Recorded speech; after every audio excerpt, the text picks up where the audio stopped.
guys, how's it going? Ajax the Mister here, coming at you with a review for Dragon Ball Super episode 75. Boy, has it been a long ass time since I've done a review for Dragon Ball Super. I believe my last Dragon Ball Super review was around the time when Beerus destroyed the shit out of Zamasu. I believe that was my last review. Now, that's not to say I haven't been keeping up with Dragon Ball Super. Every week I've been watching it. It's just been my schedule. I have not been able to keep up with reviews on it. So unfortunately, I couldn't do a review on the Goku Black arc. I might do a future review later on down the line of the entire arc as is, rather than doing a episode by episode review. But since there doesn't seem to be any animes this season that I want to get into to do live reactions for, I figured, hey, why not get back into doing reviews for Dragon Ball Super? And oh man, what a great episode to hop back into. We've been, for the past couple of weeks, been like in a fillerish type of thing with Dragon Ball Super until the next big arc happens, which, for those of you who are not kept in the loop, will soon be the Universe Survival arc. So I figured, hey, maybe every now and then we'll get an okay filler episode, and then the rest of the filler episodes will just be subpar to mediocre around that area. But oh man, was this episode of Dragon Ball Super definitely not in that category. I loved this episode to death. Let's start from the beginning. Never did I think I was gonna see Goku fighting Great Saiyaman. I mean, of course, we all know that it's Gohan, but Gohan being Gohan, he just wants to have that mentality like, oh, Gohan the scholar, the husband of Videl and father of Pan, can't be fighting Goku. He can't be training like this. So instead, he puts on the Great Saiyaman mask. And to be honest, that fight, I was not expecting that fight to be hype at all. The animation was top of the line, fluid, slick, and it was awesome seeing Goku and Gohan turn Super Saiyan. It gave me Dragon Ball Z vibes, seeing those two train together and give like a quick sparring match. It was definitely a nice thing to see with, you know, Chi-Chi and Goten out in the back just being blasted away from the sheer shockwaves of Gohan connecting fists with Goku. But of course, Chi-Chi being Chi-Chi, she's just like, nah fam, you can't train with Gohan, you can't train over here, you just can't do any of that shit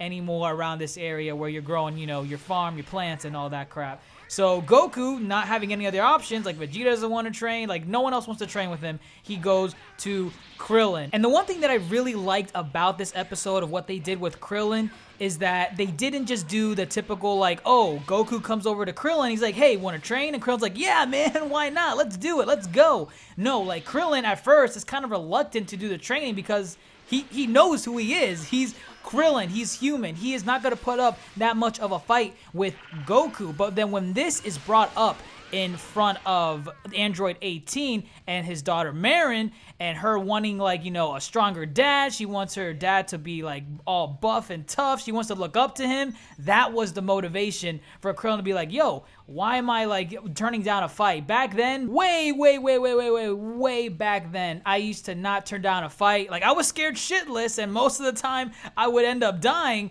but Krillin, no matter what the occasion was, he would always hop in, do the training, try to keep up with everyone else, and that's why he earned the title of Strongest Human. Like, hands down, Krillin is the strongest human amongst the Z Warriors. So I definitely like that development with Krillin, and that the motivation he has right now, the only motivation he has right now to train with Goku and better himself and be a better cop as well, because earlier on, he got shot and all that blood was oozing out.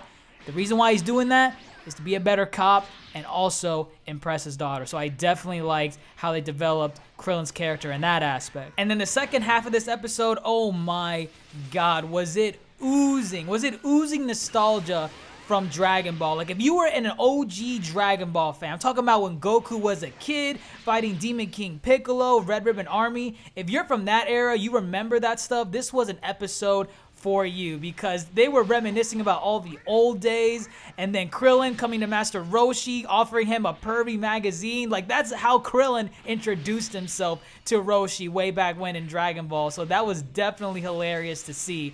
And I'm surprised Roshi took them up on the offer. He himself even said, like, yo, Goku, you're a god now. You have godlike ki. I don't think there's that much that I can teach you. But then again, I like how they reworked it and made this whole ordeal more so focused on Krillin and how he can better himself and how he can become a stronger fighter rather than Goku. Because let's face it, I mean, Goku's not going to get that much out of physical training with Master Roshi or Krillin. But if it's Krillin up against Goku, that's a whole different story. So I'm definitely glad that they're focusing more on Krillin and how he's going to develop from this training session with Goku. And as part of the training regime, Master Roshi tells Goku and Krillin to go on a faraway island to get him some rare mystical herb. I'll be honest, it sounded like it was the MJ, the Mary Jane, like the thing that Master Roshi's making it sound like he's gonna, bring it over back to his place and, do the little puff puff, if you know what I mean. But as an incentive to actually go in and get that herb, he offers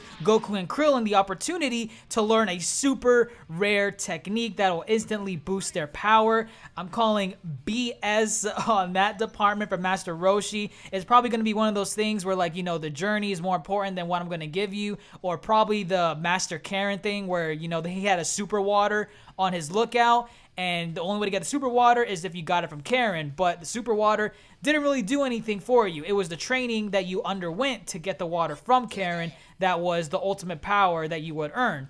I'm thinking this is probably the same thing, just overcoming your mind with what they experienced on the island, and that's what we should get into right now. The island itself seems to be a trippy ass place, especially the area that they went into right after they met up with Master Baba, because once they went inside that place, it reminded me a lot of that trippy Star Wars cave from Empire Strikes Back, where Luke goes inside the cave on Dagobah with Yoda. Or actually, no, Yoda actually stayed outside. Yeah, Yoda wasn't having any of that shit that day. But, Luke goes inside the cave and he meets Darth Vader, but of course it's not really Darth Vader inside of the cave, and he has like a battle with it, like a hallucination or an image of Darth Vader. But that cave was more so a battle of the minds, and I'm guessing that's what this battle is going to be with episode 75 and episode 76 of Dragon Ball Super, because so far what we've seen is Goku and Krillin entering the cave, and all of the villains they've ever fought, even the fodder, are coming back from the dead, and they're like 20 feet tall, 30 feet tall. They're like monsters. They're towering over them. Now, to say if they're as strong as their counterparts, I'm not too sure. I really doubt that's going to be the case, but I'm sure they're going to put up quite a fight against Goku and Krillin. And oh man, the way this episode ended, I love the one villain that brought Krillin to his knees was the OG villain that killed him for the very first time in Dragon Ball. And I believe his name was Tambourine or Symbol. It was one of those things, because Demon King Piccolo, he gave all of his children names that resembled like an instrument. So I believe this person at the end, the one with the wings and the green scales, I believe that was Symbol or Tambourine. Correct me if I'm wrong. It was one of those two, or maybe I'm just not remembering it entirely correctly. But I love that the one that, he's seeing Boo, he's seeing like Vegeta. Well, actually, no, I don't think Vegeta was in there, but he's seeing Boo, Cell, Frieza, and then he's like, oh man, what's going on? But then when he sees Tambourine or Symbol, whatever you want to call it, that's the dude. He's like, oh shit, no, that's the dude that killed me the first time. I love it. I hope that Krillin is the one to take that dude out, and maybe Frieza, because again, Frieza was also the dude that ended up killing him, I think a second time later on. I don't know how that's gonna happen, but since it's a mirage and not really the actual Frieza, Krillin might be able to do it. Who knows? And Goku will take out everyone else, but we'll have to wait and see. It looks like more so Krillin has to have a battle with his mind more so than, turn Superhuman 11 or whatever to defeat all the images and mirages and hallucinations within the forest that they're currently in. So we'll have to wait and see next week to see what's going to happen. But I like the setup so far. Again, the animation with Gohan versus Goku and Goku versus Krillin, like, it was top of the line. It was epic. I loved it. It was freaking awesome to watch, and it's great setup right now for Krillin to overcome his fears, to take out the OG dude that killed him way back then. And supposedly, if we're going on that route, maybe he could take out Frieza. Who knows? We'll have to